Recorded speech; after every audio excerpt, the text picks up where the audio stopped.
Welcome to ECTV Live. I'm Rusty Fender. David D. Cosmo is noticeably absent today. He decided to extend his Easter weekend by a couple of days, so we'll see David back here next week. But in the meantime, we will carry on with this program, and joining us from the Pittston Historical Society is Pittston History Day forthcoming this Saturday, and Giulio Caprari joins us. Giulio, good to see you. Thank you so much for having me. It's a pleasure to be here. Pleasure to be here. We were talking off the air. It's like this was the perfect interview for me, being a local historian, living in the area most of my life. I come back on the weekend, worked out of town, but yeah, you have a world-class city going in Pittston, and we've had other people, including the mayor on here and all that, and Pittston has come, and no offense, but when I was a kid in the mid-'70s, a burned-out shell where it was a joke where every other building was burned out. It certainly was. I remember the same thing growing up as a kid in the 1980s, a lot of broken windows and vacancy, Yeah, and everything that was a landmark, like, the Ray and Derrick drugstore at the corner of William and Main, torn down,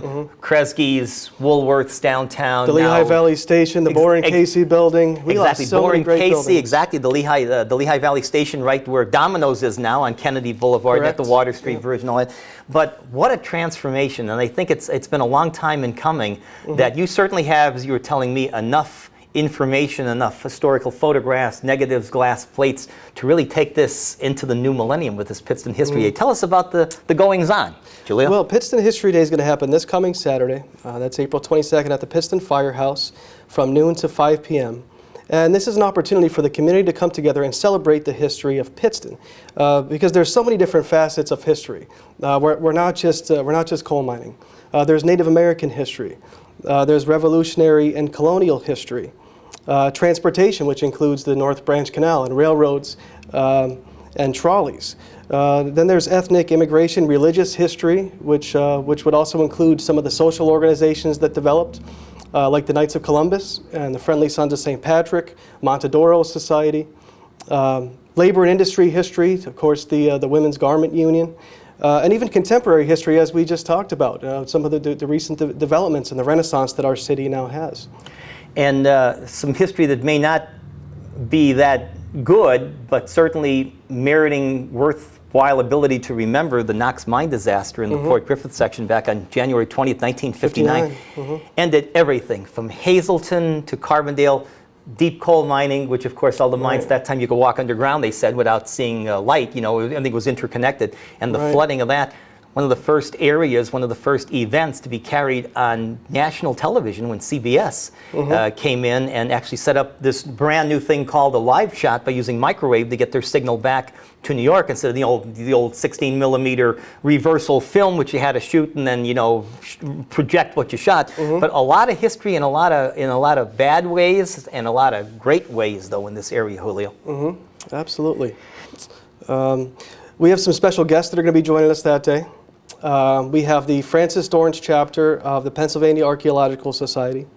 And they've been excavating the Conrail site in Duryea. I was going to say that the Duryea rail yards back where the Lehigh Valley site was a long time. Right, and they've yielded artifacts that date back 10,000 years. It's amazing. And there's a reason that particular area has been such a treasure trove.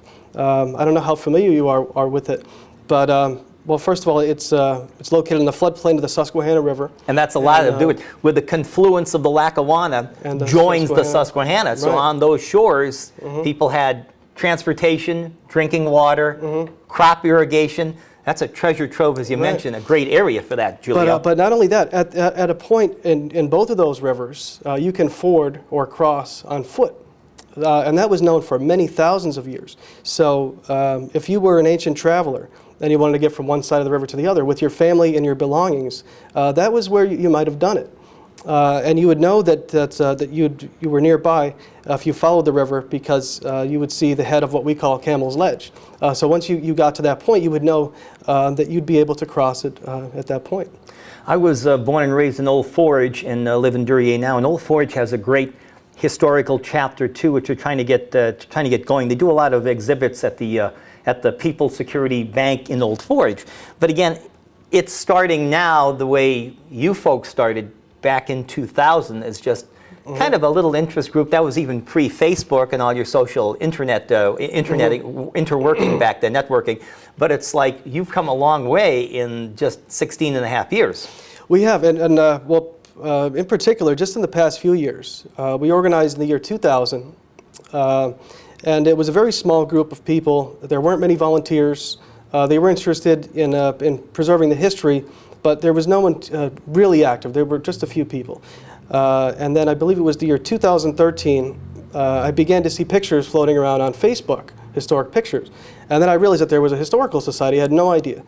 And then I saw that a reorganization meeting was called for by our now president, Ron Faraday, and it was to be at Savile's Pizza. So I showed up at Savile's Pizza, and I remember talking to Ron and meeting him for the first time, and him saying that he expected maybe 4 or 5 people, and there was a good 20 people that showed up.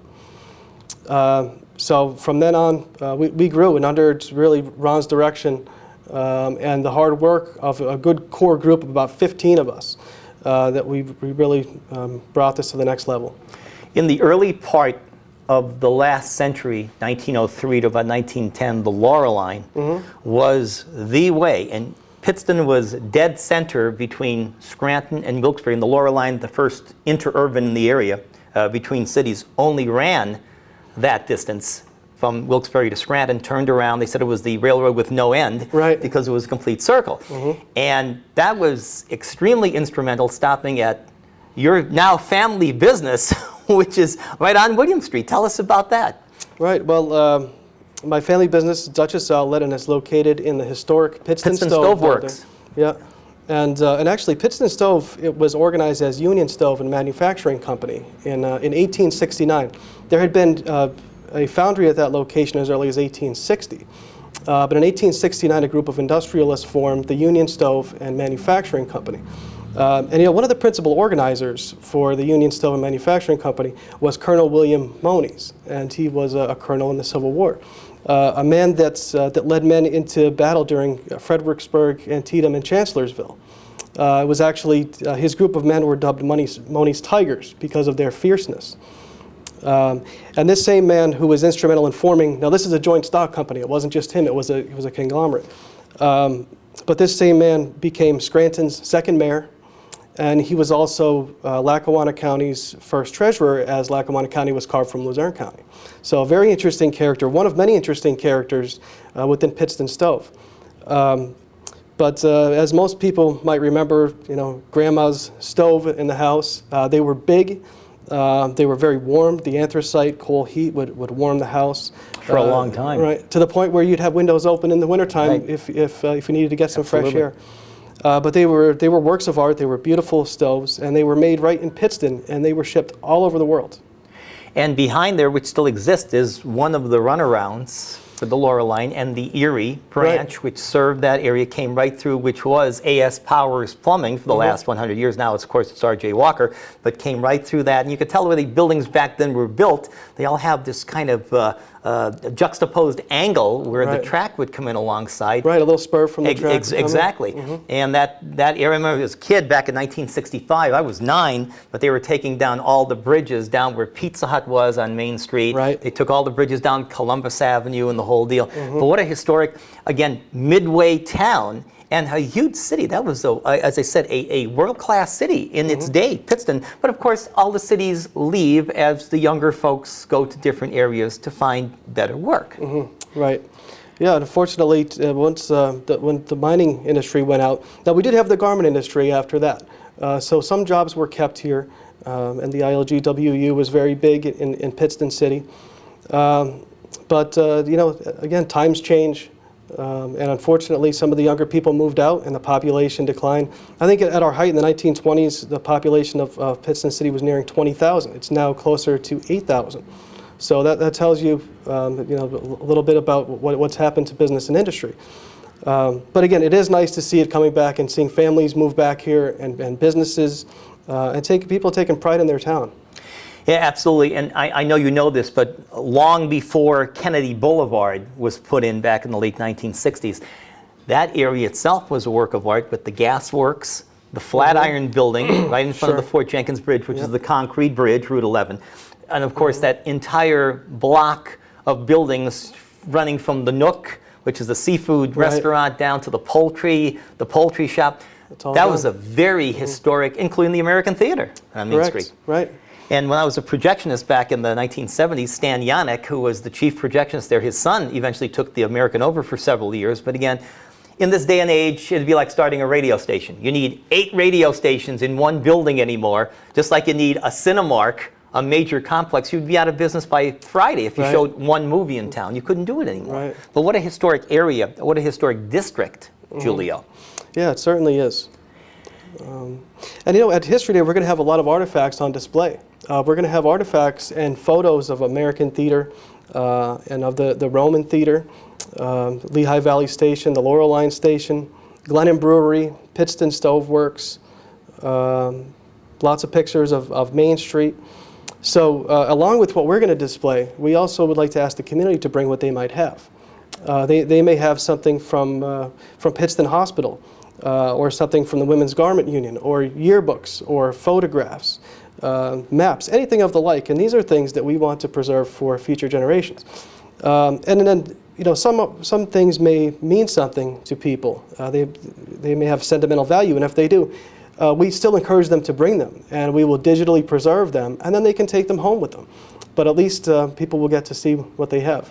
And we're going to be displaying some of the techniques that we use to preserve history. That's great, yeah, because things do deteriorate. People think that they have old beta tapes and VHS tapes. So I'll tell you, it's a 19-year run before the oxide actually comes off of the binder. And if you store it right and store it cool and store it away from light and all that, you'll get a lot more years.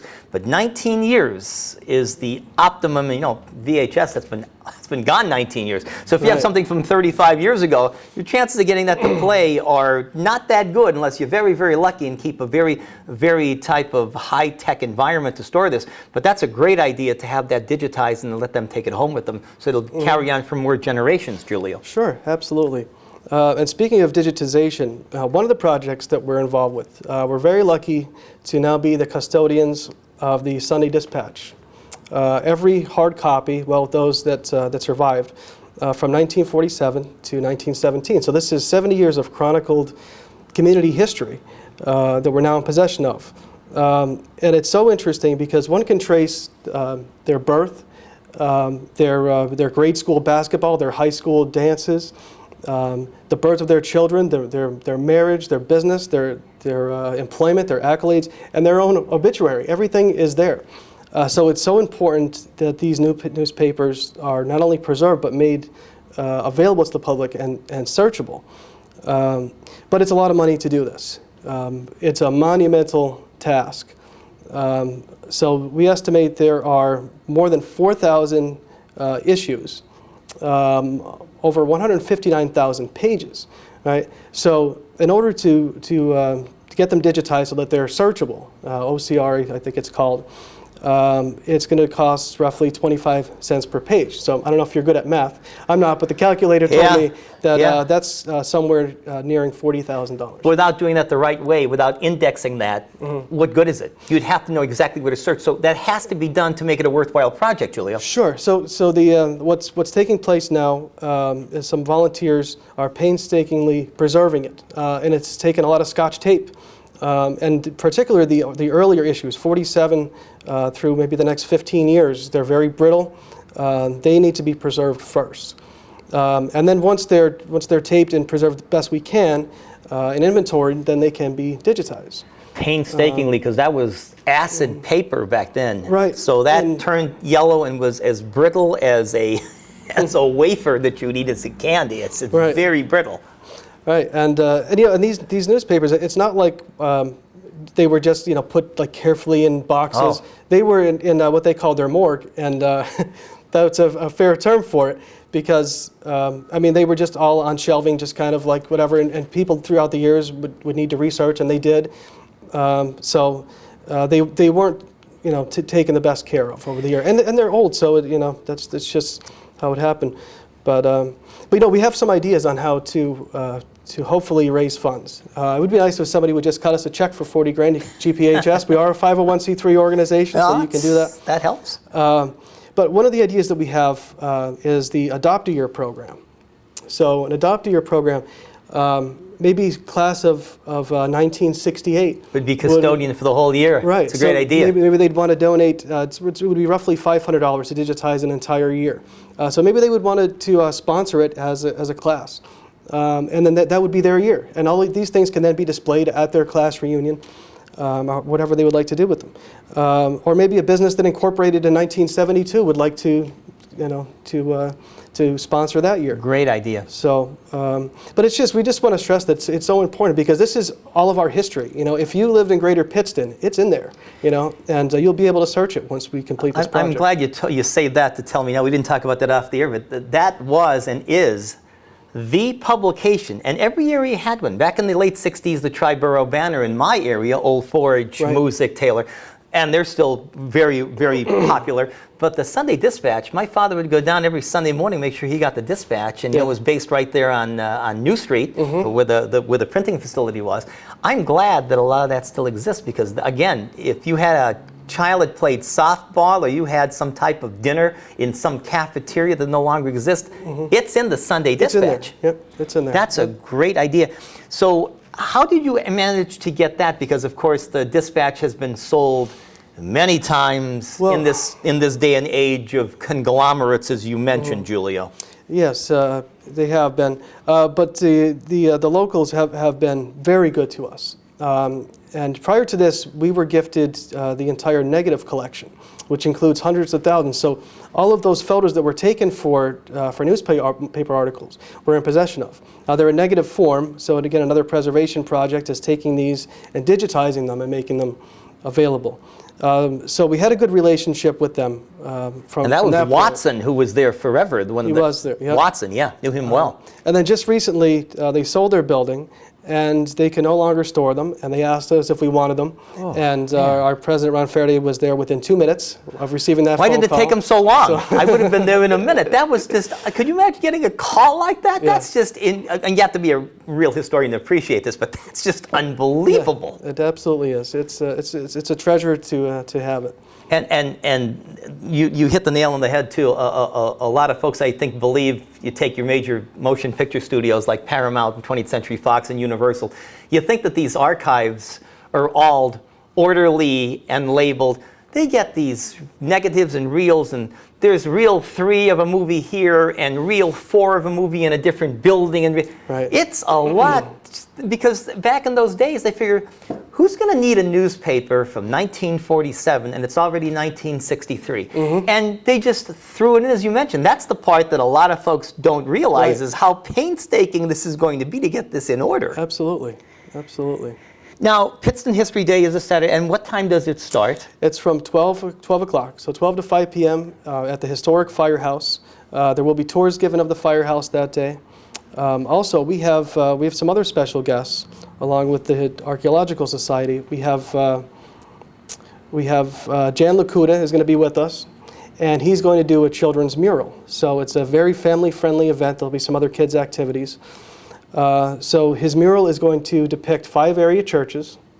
And of course, churches are very important to the history of the area. You know, the churches depict different architectural styles and denominations and spiritual traditions.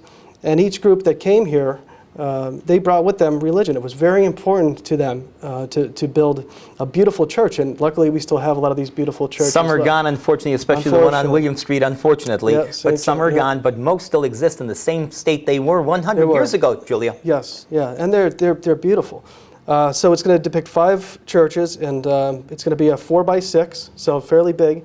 And he'll be there to instruct the kids, and they're going to contribute to painting this beautiful mural of historic churches. We talk all the time, especially in this program, about, again, hate to drive this term into the ground, what world-class city it's become, but the period street lighting, the cobblestone pedestrian ways. What an incredible transformation in like 25 years. That's just a grain of sand on the beach of time, 25 years. People think of that as a long time. That's nothing in the way of trying to reorganize and, reconstruct the city. But a lot of folks to thank for that in that area. Absolutely. It's so nice to see the Renaissance in Pittston. Absolutely. Now, we're getting back to a lot of this material. Where did you get a lot of your collections from? Privately held, a lot of old photographs, a lot of old negatives, a lot of old, the newspaper thing speaks for itself, but the private collections, I guess a lot of folks would have their private collections. Some of them, we've picked up on eBay if we see something, very interesting. A lot of it has been donated to us. There are things that people find in Grandma's attic, and they don't know what it is. Do they want it back? Usually they don't. I figured, that's why I asked that. A lot of people, I can't believe that, but a lot of people say just take it. Well, you know what's interesting too? I have a friend that does clean-outs of houses. And he came into the store one day and he had these pictures. He said, and they were all pictures of the people's family. He said, I don't know what's in here, but they're old pictures and nobody in the family wanted them and I didn't want to throw them in the dumpster. So, of course, we're going to take them. And I'm looking through, and in there we found pictures of the Flatiron building when it was raised. So you see the cranes there, dismantling the building. Incredible. And those pictures would have went in the dumpster. Absolutely, absolutely. The parking lot for the Nook restaurant, which became Cooper's in later years, was down behind the Flatiron building in there. My folks used to park. We used to walk across the street, my mother and father and myself, to eat seafood there. I wasn't a seafood fan, but it was just a historic area. Again, with the convergence in Pittston Junction of the Lehigh Valley and then the Delaware-Lackawanna and Western, which became the Erie-Lackawanna. But that area itself, and the old joke was, there was a church in every corner and a bar next to every church. There were quite a lot of taverns. Look at that area, Julie. Look at the historic Pittston Junction and signs they put up a couple of years ago. And with the Oregon section, I mean, a lot of historic districts within a historic district itself. Sure. And there were so many more, too, that were lost to time. We still know Oregon section, and that was likely named for the Oregon Territory. And the Pittston Junction, of course, is a reference to the railroads. But there were many other sections of town, like where I live in the Mill Street area, what was once known as Frogtown. And we don't know exactly why it was known as Frogtown. I never heard that. It could have been because it was a marshy area. We know that there was a reservoir nearby. But we also know you could always tell what neighborhood, which ethnicity lived in which neighborhood because you look at the church. So St. Mary's Church was there. It was a German neighborhood. So perhaps Frogtown was some variation of a German word. We don't really know. Then there's Capitol Hill, which was at the top of William Street. And from our research, we're told that a lot of politicians and prominent people live there, thus the name Capitol Hill. So there's all these little different sections of town that the reference isn't there any longer. So we're trying to recreate where those areas are. And we have a pretty cool way of doing this. If you can get a hold of old phone book directories, and you research a person's name, Mrs. Smith from Frogtown. Well, what street did she live on?